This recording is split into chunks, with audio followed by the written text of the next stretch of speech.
Hello and welcome, everyone. I'm Joe here with me, my co-stand, Hello and greetings. and today we've got another Roman history drama, or Roman era history drama. This time we're diving further back into the past than the era of the reign of pretty much Tiberius, or as many Christians know it, the era of Christ. We're diving into the age that preceded it, that is to say, that of the civil wars of Rome. Not at the beginning, no. We're not starting at the very cool part that started this entire train wreck for Rome. We're going to the end, or almost the end, with Caesar.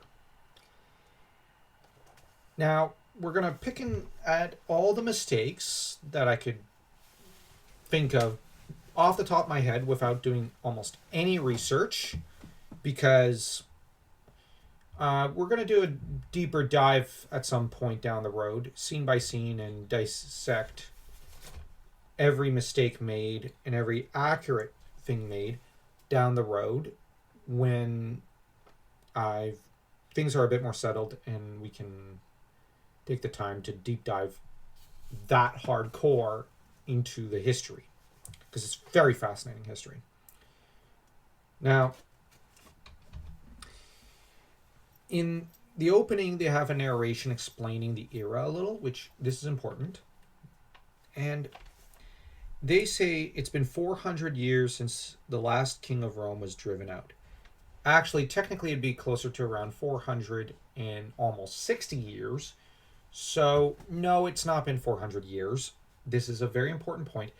This is around the point of 52 BC, thereabouts. It's right after the Battle of Alesia. So, Vercingetorix has been defeated.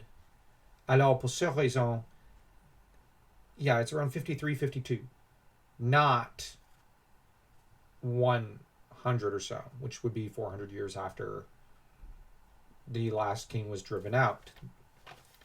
So we're looking at 4.5 centuries, not 4 centuries. I know that seems like I'm being very, very nitpicky, but if I'm going to be as nitpicky as I was with the Chosen episode intro, then it's only fair, because, Rome should not get special treatment simply because it's one of the greatest TV series of all times.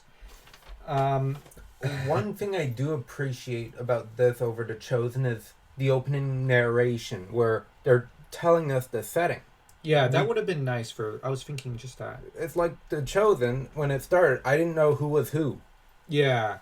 It would have been nice had they done the, maybe it's been so many centuries or so long since Rome annexed Israel, and where Israel, once the seat of David and Solomon, has now been reduced to the position of mere vassal and subordinate, and is groaning under the heel of Herod, and that the people are more miserable than they've been in quite some time. Now, I'm just spitballing there. That kind of narration could have been learned. I don't get the feeling the makers of The Chosen ever watched the Rome series, and they probably should have. They should have been watching it with an entire team, just taking notes of what to do, and maybe even who to cast in some cases, as Kevin McKidd, for example, would have been perfect casting for any role. He's still alive, still awesome, still buff, apparently. And he's the actor who plays Lucius Vorenus, easily the most compelling character of the series, right after Augustus. Pullo, in his first scene, and one of the first scenes we do see of the series, is drunk in battle, which this is a almost capital offense for the Romans. You do not drink while on the battlefield. This was something that the Romans...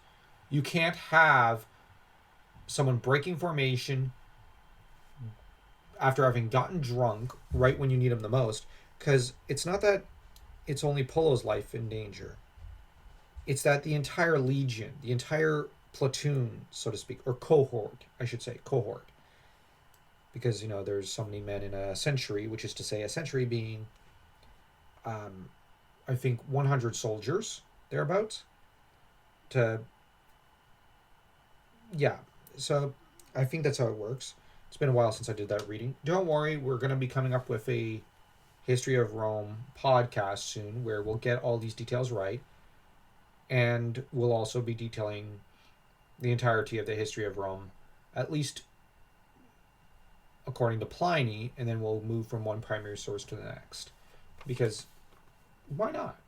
Could be a good learning experience. And if we do this sort of podcast, we will also be putting stories like Rome and Chosen in context so that you know how awesome the Romans were, but also just how divisive they could be and why. And you could better understand the era, which will, I think, help improve these shows. And we'll also, of course, do a history of the weapons and armor and whatnot because it's necessary, and a bit of the language, the linguistic history. Everything must be touched on because Rome was a very complex beast, and she occupied a very long period of human history, as she occupied almost 1,000 years of human history, essentially being at the forefront of everything for almost that long. She was very important. And as said, Pullo was drunk, and he punches a superior officer, Lucius Varenus, who was centurion. Now, historically, Titus Pullo and Lucius Varenus were part of the 11th Legion, not the 13th. The show has moved them into the 13th Legion. They're actually part of the Legio Claudia, the 11th, or Legio 11 Claudia, I should say. That's how it's pronounced more properly. Something to that effect. I don't know Latin. I want to learn. This is just notes I've taken that I know. Okay, so the only thing I looked up was the actual Legion Pullo and Varenus were in. And so this show is already making one mistake. And I actually think they should have kept them in the 11th. Or maybe move them into the 10th, Caesar's actual favorite historically. But generally, I would prefer them to stay in the 11th because I like the accuracy to history. Pullo is whipped and then cracks a joke. This is not something which I don't think, okay, after getting whipped that hard enough that he needs two guys to help him walk, I don't think he'd be cracking too many jokes. And I think he probably would have screamed at the whipping. So, once again, I do have my nitpicks. That said, we have the scene of Vercingetorix's submission to Caesar, which this was a major event historically. This was an era that changed Roman history in its entirety, as Rome had added, honestly, the most fertile, most amount of land she could find in quite some time. And this is the most fertile land in that chunk of the Mediterranean. And these wars Caesar had waged had resulted in almost possibly more than 1 million people dead, which is a huge proportion of the population back then. But this had added an immense amount of land and a large number of people to Rome's boundaries. On the other hand, the surviving people were guaranteed to probably be more loyal than what the previous generation had been, because most of the disloyal people had been butchered or starved or enslaved. But the loyal people who agreed to submission to Rome were herded into towns, and generally, like I say herded, but more like towns grew up over time. The people began to assimilate into a kind of amalgamous society between the Celtic roots that they had and the Latin culture that was forced on them. So that in time, with a bit of Germanic intermingling of the Franc, you would get what could be called les Français. And so the series should just end with that and just get into chanting how great France is. And, okay, no, that's not what you came here for. Sorry. Couldn't resist. I hope any French viewers will excuse my patriotism for France and my culture. So, I'm kidding. But enough about the greatest country on earth. It is at this time that Julia dies. And she and Pompeius Magnus had a passionate love affair. Pompeius Magnus was a rather tough, battle hardened general whom had significant victories, but was also something of a vulture, poaching at the victories of his betters, such as Crassus to an extent. But on the other hand, he was a genius administrator. And make no mistake, he was one of the finest Romans of the era. He was a man who never shirked from his duty and had won some major victories, it must be said. But he had also um, become like a rusted sword in his time in Rome. He had stopped going out to war. He had just decided to just simply settle down at home and do nothing but spend time with his initially teenage bride, accomplishing nothing for almost 10 years. So that by this time, he's not the premier general in Rome. Caesar is, though Pompeius Magnus does not yet realize this. And this episode does a great job showing he is completely unaware of this fact when he states at one point, I could stamp my feet and legions will arise. That proves a little harder than he thinks. And those legions are all green. And except for one or two. And for the most part, they do not manage to secure a sure victory against Caesar, whether in Spain, Italy, or in Greece. That said, let's continue on with my notes. Cato in the Senate meeting ends up claiming that Caesar's war is illegal, when in reality, technically it was a war of defense for Rome's interests, and Caesar had secured the kind of blessings of the Senate. I say kind of, because the Senate later revoked it, and Caesar had kind of overstepped his mandate to an extent. It must be said. But on the other hand, to say it was an illegal war, the Senate never gave full permission to, was actually a falsehood. And so he's kind of playing with the truth and playing with lies here, mingling the two together so that you get an idea that he is one of the best liars around. He's a politician. But the trouble is, the real reason is revealed in the scene a bit before that, when he groans about the noise the plebs make, with Scipio being even more horrified by it. What is sad is that Scipio Africanus had been a man who grew up with a plebeian friend and didn't actually have any problems with plebs, as when he retired to a town where all of his veterans flocked later, and he lived with them in the same little town.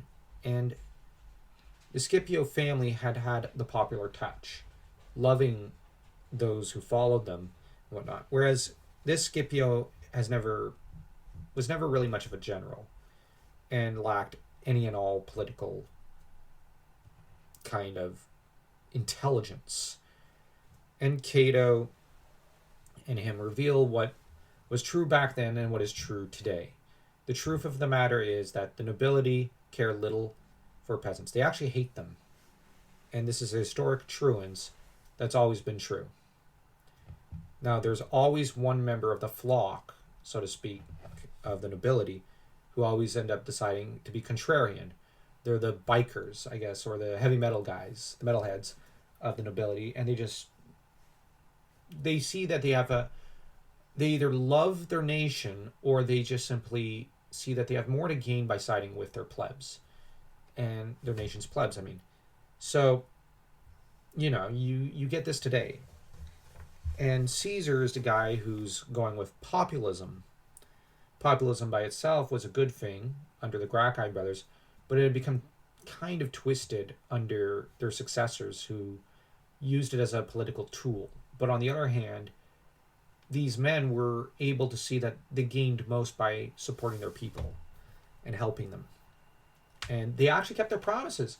This is probably what angered the nobility more than anything. How dare you keep your promises? And I know it sounds silly, but this is true. Look at how many politicians today get angry at those who are nationalistic and keep their promises. So one could look to, for example, Charles de Gaulle, who promised a lot and delivered. And look at how he was hated by a lot of his neighbors for being very loyal to his people. And there were those within his nobility the nobility of France, who hated him. And yet he was always faithful and loyal to his people. You look at, heck, to an extent, Churchill. He was loyal to his nation, and he was kicked out of office for that loyalty in 1945. You have Thomas Jefferson. Yeah, you've got also a lot of others who, like, one has to bear in mind, yeah, there's him, there's others of the founding fathers who became president who were kind of unpopular in some circles for certain reasons. But one must not forget that the founding fathers of America truly loved their nations. Their nation. Almost all of them did. I accidentally said nations because in French we tend to call the United States plural, so do excuse that slight. Well, actually, it's not a mistake. Technically, it's a united series of multiple nations, all bound together with one federal constitution and a group of individual constitutions. So, no, I don't apologize for that. I got it right, instinctively. Pompeius Magnus, as said, has been in Rome for a number of years, and he visits the theater after the Senate meeting where nobody gets anything done. Good to know that's not changed in 2 millennia.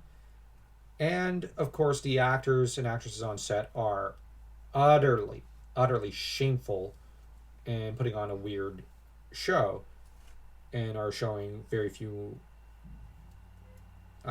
morals of a certain kind. So nothing's changed in 2,000 years. I'm joking. I should not go there. But I did. But this is where he meets his future wife, Cornelia. So that Scipio is shown, rather than testing the winds of politics, trying to figure out which side might have the advantage, he's simply hitching his wagon to the nearest horse and hoping this will turn out well for him. It won't, thankfully. He deserves that. But sadly, his ancestors don't deserve the disgrace that is this Scipio. Antonius, meanwhile, who was entrusted with finding someone to find the Golden Eagle standard, because that's been lost, because Pompeius is, how do I put it, peeved that he lost a horse. Okay, but it sounds very immature and infantile, but bear in mind the upper classes have always been childish and infantile. And if it sounds like I have any kind of lower class snobbery towards them, it's because I do. I'm kidding. Sorry, I hope people don't mind the humor this time around. This episode was really good. It has to be said. But Pompeius Magnus is angry because he lost his toy. So he sends one of his men and a group of men to Gaul to track the horse down and also steal the Golden Eagle standard. Or at least, I think that's how it works. And the trouble is, the eagle is...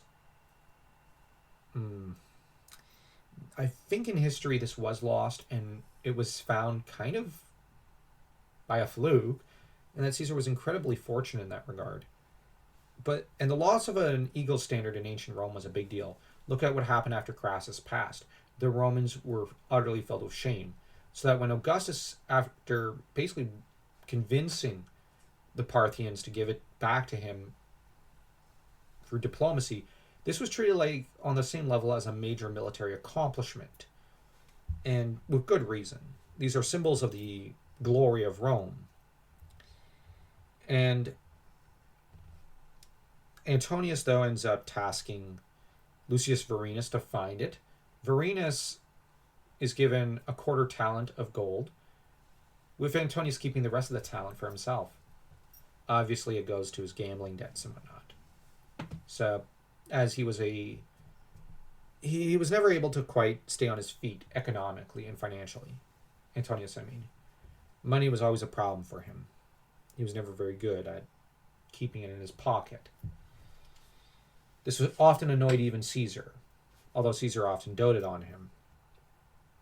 As for, uh, real quick, there's a scene before that where Caesar mentions to Brutus, "I've lost my golden eagle standard," and lies to him and manipulates him into thinking that the legion is ready to get mutinous with him. But in reality, the Brutus that would have been favored was already a general of Caesar's called Decimus Brutus. This was historically probably the guy he most trusted after Antonius.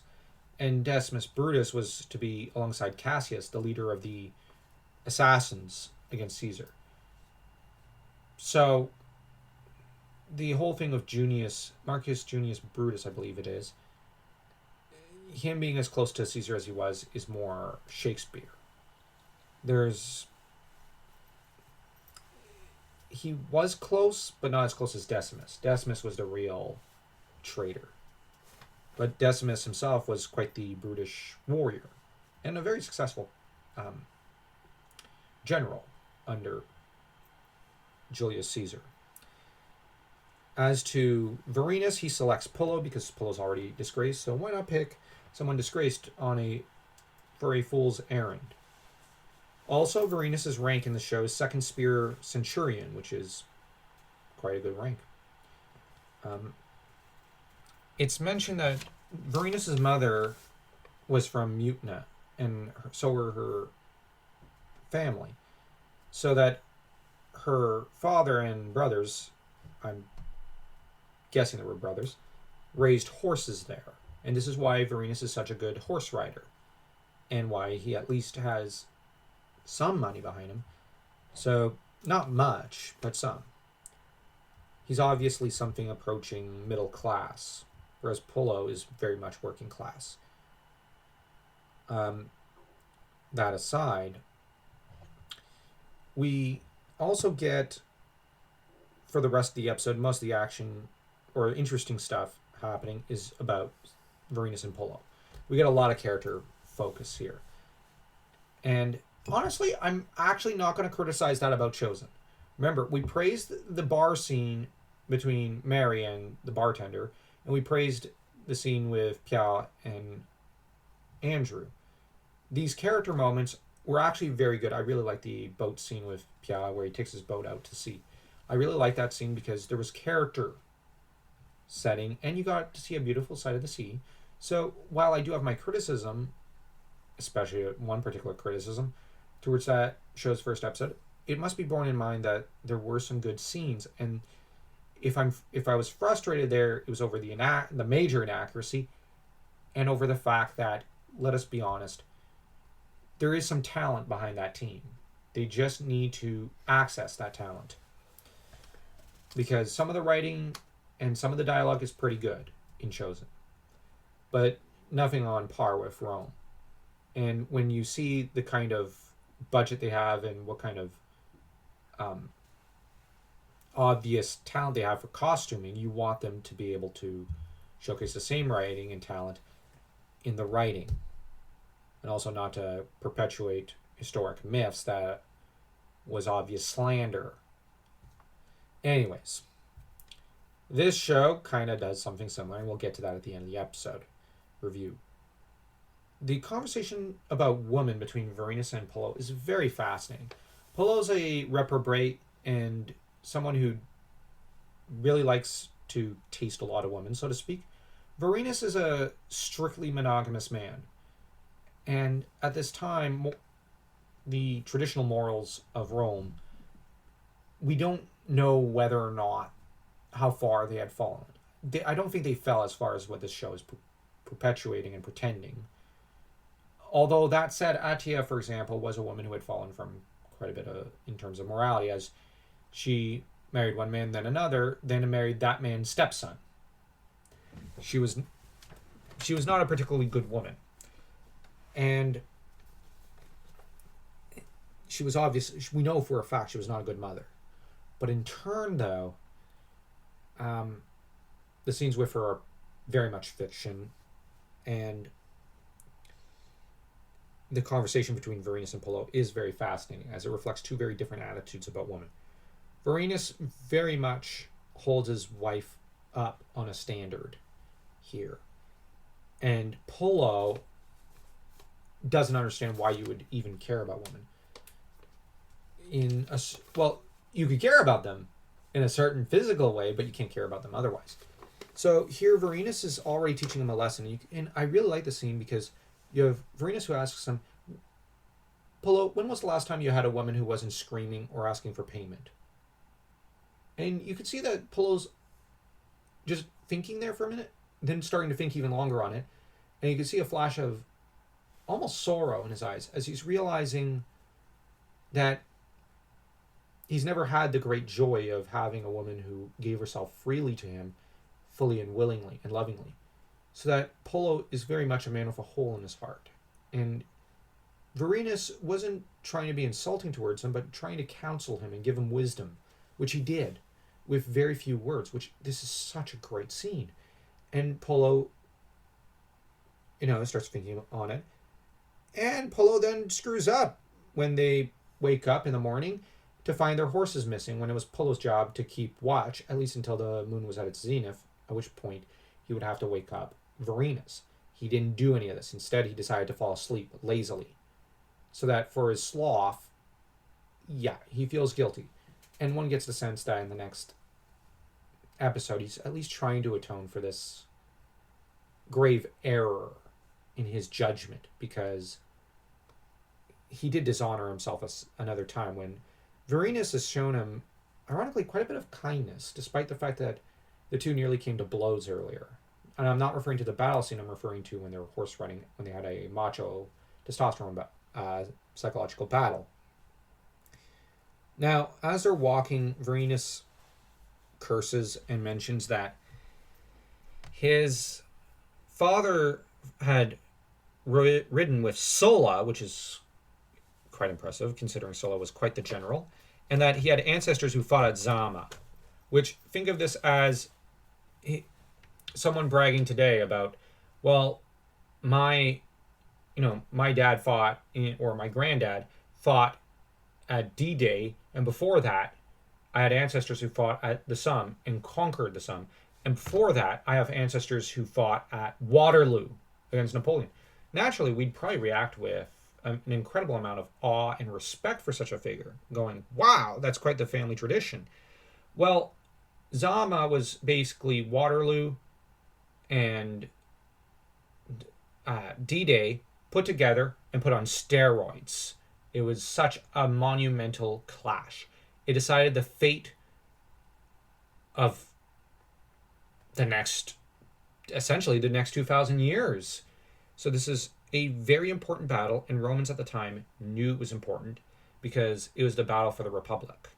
It was the battle for Rome or Carthage, fought outside Carthage, and Rome had won. Ironically, very humorously, using very, very basic tactics that Hannibal had used, with Scipio Africanus using it better than Hannibal ever did. I think there was a bit of a FU to Hannibal in that battle. But in the battle, you see Scipio Africanus' genius, but also his mockery of his enemy, showing how much he had learned from him and how much he was the master now. Just to give a bit of insight into Zama, I love the Battle of Zama. Oh my gosh, the Punic Wars are fascinating. Why isn't there a series about the Punic Wars? Probably too high budget. Although you could probably do it for cheaper in animation. Yeah. We get more. Well, we get Pullo and Varenus finding Octavius. They save him. Octavius, I don't think, made it to Gaul. He ended up very, very sick. And although I could be wrong, I do know he was a very sickly youth, and that he often stressed and worried his uncle, because his great uncle, Gaius Julius Caesar, doted on the boy and saw in the boy the finest successor he could hope for, as honestly, Octavius was probably the smartest man at the time. And in terms of human beings, there would not be an intellectual, like anyone who can match his intellect, probably until Charlemagne. This was a guy who, in terms of gray matter, maybe only his best friend Marcus Vipsanius Agrippa was of a match for him in Roman history. Make no mistake, Octavius was a genius. Caesar knew this and knew that he would never find a better successor. That said, Pullo does humiliate Octavius a little in a way that he forces the boy to say please and treat him with respect as a human being. Weirdly, this forms a bromance of sorts, or a almost father-son relationship between Pullo and Octavius, which is very touching in this show. Completely historically inaccurate, but very touching. Historically, Octavius only ever had Caesar for a kind of father figure and didn't really have any. He was raised by his mother and his sister, and so mostly had female influence. But he was a very much hardy and tough man, and with the focus and discipline of a soldier, just to be honest. Octavius also serves another role in this series. Since there's such a convenient political genius character on hand, the writers decided that who should explain all the political machinations of Caesar for the most part to Pullo, at least in the first season. Well, it should be Octavius because, well, he was that smart to see through Caesar's plans. So, it introduces two real things. First off, a bit of the summarization of the politics going on in the first episode, and two, it demonstrates how smart Octavius is. Even though he would have been about 11 years old at this time. Which, yeah, he probably was that crafty an 11-year-old. And I'm just assuming because later on he was a monumental intellect. And it also shows that Varenus and Pullo are very much not deep political thinkers. Ugh, can't talk anymore. They're not deep political thinkers at this point in the series. I don't know if they become ones later. I wouldn't really say so. They're very much simple men. That said, actually, any viewers, for any stuttering that I do, have a drink. Let's turn this into a drinking game. Let's see how many people die of alcohol poisoning. So, I shouldn't crack jokes about that. But I just figure let's have fun with the audience a little. But it's mentioned in a letter by Caesar that towards the end of the episode that he is moving the 13th closer to Ravenna. I believe it was the 10th. And yes, he did move a legion closer to Italy, just shy of the Rubicon, which was a very large river at the time. And he hesitated to cross it, waiting for the political situation to change. Because he had just conquered Gaul. Gaul was firmly within his grasp. All rebellion had been stamped out. Now he had only to decide whether to venture forth. And that said, though, we also get an interesting scene where Caesar reacts with surprise to see his great nephew and much joy. He discusses his plans to turn Pompeius Magnus against him. And Varenus and Pullo are a little freaked out about that. But really, let's be honest, Pompeius Magnus decided to have the great nephew and heir of Caesar attacked and enslaved. And yes, he's not the heir yet, but he is still a possible heir. He is a cousin to Caesar. And he is very much doted upon Caesar as though, because Caesar is investing money into his upbringing because the family is dependent on Caesar. So that's still an attack on Caesar. Really, who started the conflict, even without any kind of scheming? Pompeius Magnus, I'm just saying. That said, the episode ends pretty much with the last major event being the marriage of Cornelia to Pompeius Magnus. This marriage had disastrous effects, more so than Helen of Troy's marriage did to Paris, because, let's be honest, Cornelia doomed the political fortunes of Pompeius Magnus and Scipio, because now he was no longer open for a marriage with the Julii family. And this means that now the battle to the death between Caesar and Pompeius Magnus is on. So, yeah, I know I talked quite a bit about history in this episode. If I made any mistakes, let me know in the comment section. That's actually very important. I'm not doing the outro yet, but just know I do want people to point out the mistakes in this episode. I did not consult with any sources. So anything said in this episode must be taken with some measure of salt, hopefully a bucket or a truckload of it, so that you go and do the reading and you go and do the research. And remember, Wikipedia is not a reliable source. You can use it for things like name etymology, but as long as you consult one or two other sites along with that. But for things such as historic events and figures, check the primary sources and the secondary sources. I cannot stress this enough. And now I say that as a historian because I studied history. So history was my entire life for years. So I just stress that to people, okay? So, okay. Hope the little lecture is over. I don't say it to be mean to people. I just say it to be honest with people. I did not check any sources. And Roman history is very important, and it's very near and dear to my heart. Has been since I was probably 6 years old. So, just bear that in mind. Now, I think we're through all the historic stuff. Overall, one last thing. We do have to complain about one thing and actually genuinely attack one thing about the show, because we attacked one major thing in the Chosen series. The Rome series portrays Octavia and Attia as ladies of the night in their own right, in a way. And Attia, you can kind of make the argument for it, but I wish they had gotten her lovers right to an extent, or at least the relationships with her husbands. The drama between her and her stepson wanting each other and her being married to the guy's dad would have been great drama. I'm just saying. As for Octavia, to portray her in such a malignant light when she was actually a lady of considerable virtue who took in her ex's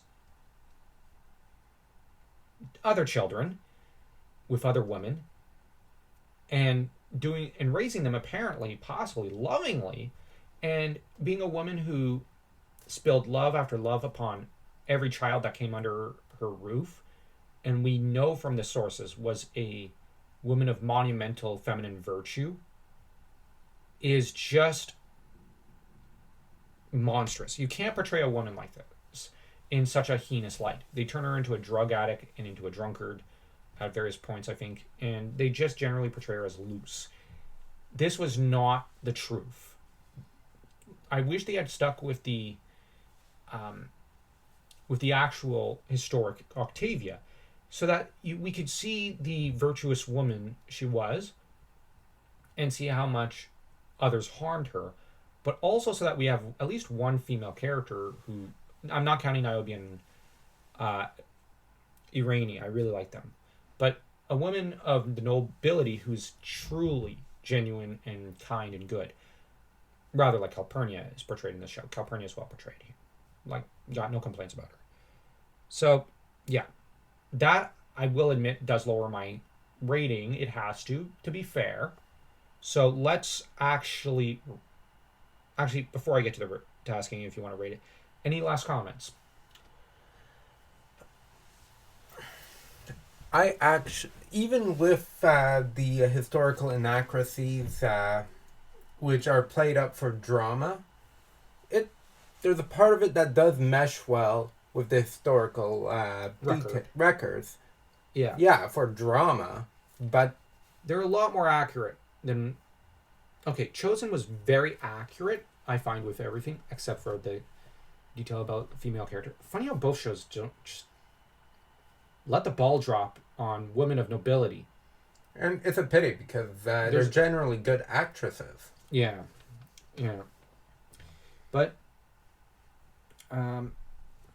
But at least, no, I got nothing to defend this show when it comes to Octavia. I got nothing. I'm a lot calmer right now, but I'm still not impressed with that.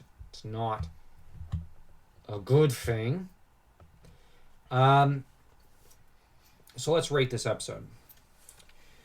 It's a glaring problem there. And there's also the constant scenes of people mating, which why do you even have that? What's the point? It doesn't add anything. It is unnecessary. Yeah. So at least Chosen, let's give it some respect. It did the 1930s to 1970s thing, and it kept it classy by just cutting to black. When a scene like that came up with Pia and Ide, I can't remember his wife's name in the show. So, yeah, I much prefer this show, but there are some minor lessons. I want the next big Roman production, because there will be another production of a big production of sorts for Rome. Rome's too sexy a topic for people not to make shows and movies about. I want the next show to actually learn a few lessons from Chosen. Namely, cut the black with those scenes. They're unnecessary. Don't need it. Okay, so let's rate it. How are you going to rate this episode? 3. I'm probably going to be a little weird, and I'm actually going to be harsh and say this is a 2.1. I'm being very harsh and ungenerous. And as a historian, you have very good reasons to. This is an above average episode. The production quality is great. The acting is perfect. The set design, oh my gosh. And they get every detail right that they could, except for the female characters, and just for barraging us with scenes we don't need, that don't add anything. Good. And now the theater scene with the lack of morals of the actors and actresses makes sense. You portray that. But the bedroom scenes, like Pompeius Magnus sleeping with Octavia, where did that come from? That doesn't make any sense. That never happened. So, yeah. We've got lots of character details. We've got some interesting acting and whatnot. So, overall, this is a lot better than episode 1 of The Chosen. So, our next Roman-style review will be of Chosen episode 2.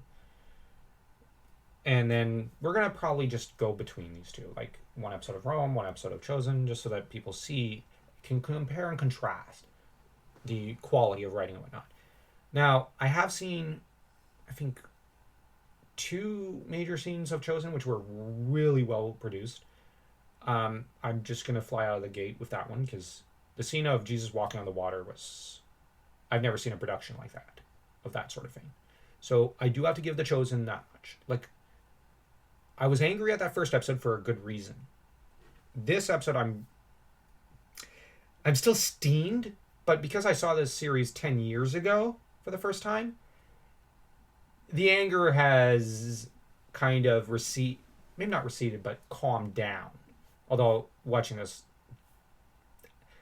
we skipped every Octavia scene except for 1 or 2, because it's just, this is, in a way, just misrepresenting her to the extreme. So, yeah. HBO definitely... Drop the ball on that one? Yeah. Yeah, I don't like that at all. So, on the one hand, good job, HBO, for such a great series. On the other hand, what the heck were you thinking, dropping the ball that much with such important figures? So, I hope everyone enjoys their day. And don't forget to smash that like and that subscribe button as though you were Varinus taking down one of the Gauls when coming to the rescue of the great Titus Pullo.